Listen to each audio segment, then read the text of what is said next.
नमस्कार दोस्तों, आज हम देखने वाले हैं कि आव्यूहों का परिवर्त क्या होता है, ट्रांसफॉर्म मैट्रिक्स क्या होता है।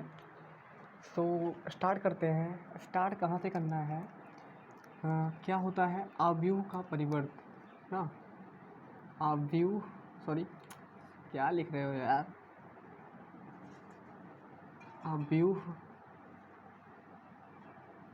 का परिवर्त, आव्यूह का परिवर्त, आव्यूह आव्यूह, ठीक ना। सो हमें यही देखना है कि आव्यूहों का परिवर्त क्या होता है, ठीक ना। जैसे मैं एग्जांपल के थ्रू समझाता हूँ, ठीक ना। मेरा समझाने का फंडा यही होता है ज़्यादातर कि मैं एग्जांपल से ही आपको समझाऊँ, ठीक ना। तो मैं एग्जांपल से ही आपको समझाता हूँ। या डेफिनेशन अगर आपको देखनी है तो डेफिनेशन में ऐसे बोल सकते हैं कि किसी आव्यूह की के स्तंभ तथा पंक्तियों को अगर आपस में चेंज कर दिया जाए, इंटरचेंज कर दिया जाए, तो जो आव्यूह तैयार होता है वो पहले आव्यूह का परिवर्त आव्यूह कहलाता है। सो जैसे यहाँ पे मैंने ए आव्यूह लिया, ठीक ना। यहाँ पे 5 3 2 4 3 1 2 3 5, ठीक ना।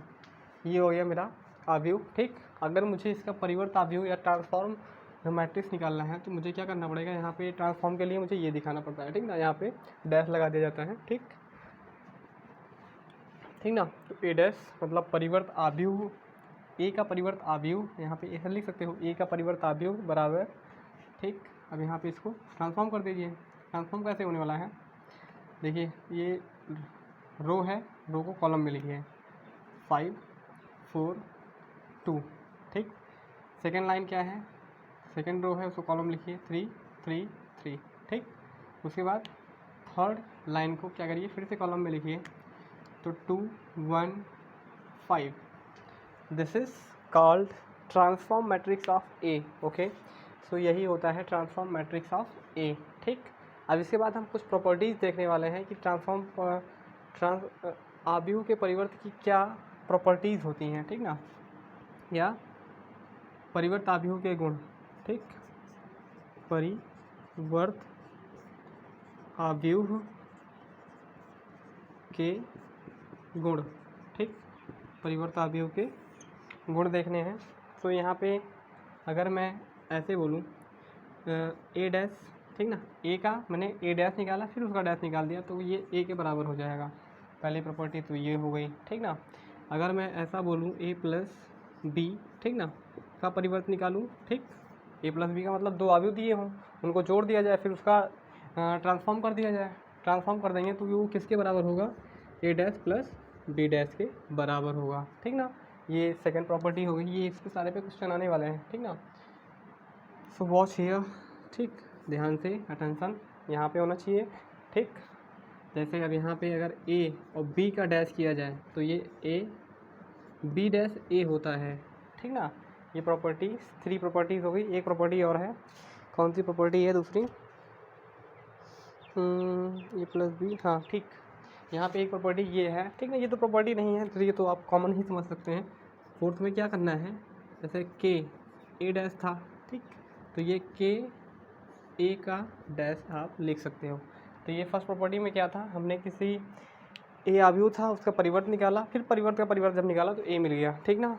अब इसमें क्या है? दो आव्यूह थे, दोनों को जोड़ के मैंने परिवर्त निकाला, तो क्या आ गया? दोनों के अलग अलग के परिवर्त के बराबर हो गया। अगर दो आव्यूह थे, दोनों का मल्टीप्लिकेशन का जब हमने परिवर्त निकाला तो सेकेंड वाले तथा फर्स्ट वाले के परिवर्तों का गुणा करने पर ये दोनों इक्वल हो गए, ठीक ना। ये आप सारे प्रॉपर्टीज़ हैव टू लर्न ना। यहाँ पे ये क्या है? वेरी इंपॉर्टेंट है, बिकॉज कुछ क्वेश्चन इसी पे फंसते हैं, ठीक ना। सो ये सारी इतनी प्रॉपर्टीज़ हो गई, ठीक ना। अब आगे हम देखते हैं इस सिलेबस में क्या है।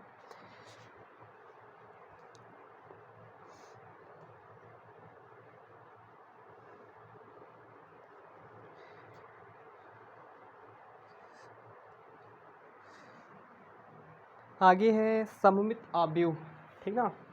इसी पे हम यहीं से ड्रॉ करना शुरू करते हैं, क्योंकि आज चैप्टर ये ख़त्म ही होने वाला है। सो हमने परिवर्त आव्यूह देखा, परिवर्त आव्यूहों की प्रॉपर्टी देखी, ठीक ना। अब हम देखने वाले हैं क्या?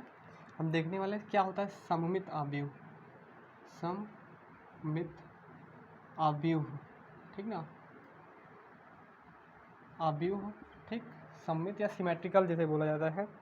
सिमेट्रिकल में क्या होता है, जैसे अगर कुछ अवयव ऐसे होते हैं ए डैश और ए बराबर है, ठीक ना, सो क्या कहलाते हैं, ये सममित अवयव कहलाते हैं। मतलब जैसे ये था, अगर हम इसका ट्रांसफॉर्मेशन करते और यही आ जाता, ठीक ना, सो ये क्या कहलाता है, सममित अवयव कहलाता है, ठीक ना। ठीक, क्लियर होना चाहिए आई थिंक। एग्जाम्पल के रूप में ऐसे ले सकते हो, जैसे 3 4 4 3, ठीक ना। यहाँ पे आई थिंक ये होना चाहिए, ठीक। रुक जाओ, मान लो b इक्वल टू एक अवयव है, ठीक ना। एक अवयव क्या है, 4 3 3 4, ठीक ना, ये अवयव है, ठीक। अब हमें क्या करना है, इसका परिवर्त b डैश निकालेंगे, ठीक ना। b डैश निकालेंगे तो क्या हो जाएगा, निकालो b डैश, तो इसको कॉलम में लिख देना है 4 3, ठीक। फिर इसको 3 4, तो क्या हो गया, यहाँ पे b and b dash are equal, तो ये कहलाते हैं सममित अवयव, ठीक ना। अब इसके बाद होता है असममित अवयव। असममित अवयव, ठीक। असममित अवयव में क्या होता है, ये भी कुछ बड़ा खास नहीं होता है, बस इसमें क्या होता है, जैसे यहाँ पे a है, दोनों इक्वल तो होगा, बट यहाँ पे इसमें माइनस होगा। मतलब समझ में, मतलब क्या बोला हमने कि जैसे मैंने यहाँ पे मान लो एक b अवयव है, ठीक, यहाँ पे, तो इसका एग्जांपल देखना पड़ेगा यार बुक से, ठीक ना। तो देख लेते हैं क्या है इसका एग्जांपल। असममित अवयव का असममित या विषम सममित एक ही होता है, स्क्यू सिमेट्रिक मैट्रिक्स बोला जाता है, ठीक ना। इसे, इसका एग्जांपल है a इक्वल टू 0 -2 2 0, ठीक ना। इसका एग्जांपल है, एग्जांपल इसका क्या है, 0 -2 2 0, ठीक ना। ये इसका एग्जांपल हो सकता है। जैसे अगर मैं b डैश निकालूंगा, ठीक, यहाँ पे b डैश मतलब b का अगर मैं परिवर्त अवयव निकालूंगा तो क्या हो जाएगा, तो 0 0 वापस, सॉरी, इसको 0, यहाँ पे क्या हो जाएगा, ये -2 हो जाएगा, ठीक। और यहाँ पे क्या चला जाएगा, ये -2 हो जाएगा, ये 2 ऊपर चला जाएगा, ये 0 हो जाएगा, ठीक ना।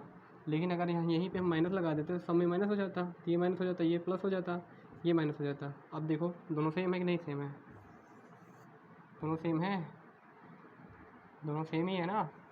माइनस b, यहाँ पे क्या हो गया, -b equal to b dash, this is called विषम सममित अवयव या असममित अवयव या स्क्यू सिमेट्रिक अवयव और मैट्रिक्स। यहाँ पे सिमेट्रिकल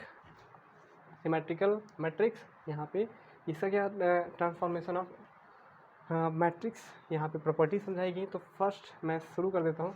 फर्स्ट मैंने क्या समझाया, मैंने परिवर्त अवयव क्या होता है, किसी अवयव की अगर पंक्ति तथा स्तंभों को आपस में इंटरचेंज कर दिया जाए, मतलब पंक्तियों को स्तंभ में बदल दिया जाए, पंक्तियों को स्तंभ में बदल दिया जाए, पंक्तियों को स्तंभ में बदल दिया जाए, ठीक ना। तो जो अवयव तैयार होता है वो ट्रांसफॉर्म मैट्रिक्स कहलाता है, ठीक ना। So thanks for watching.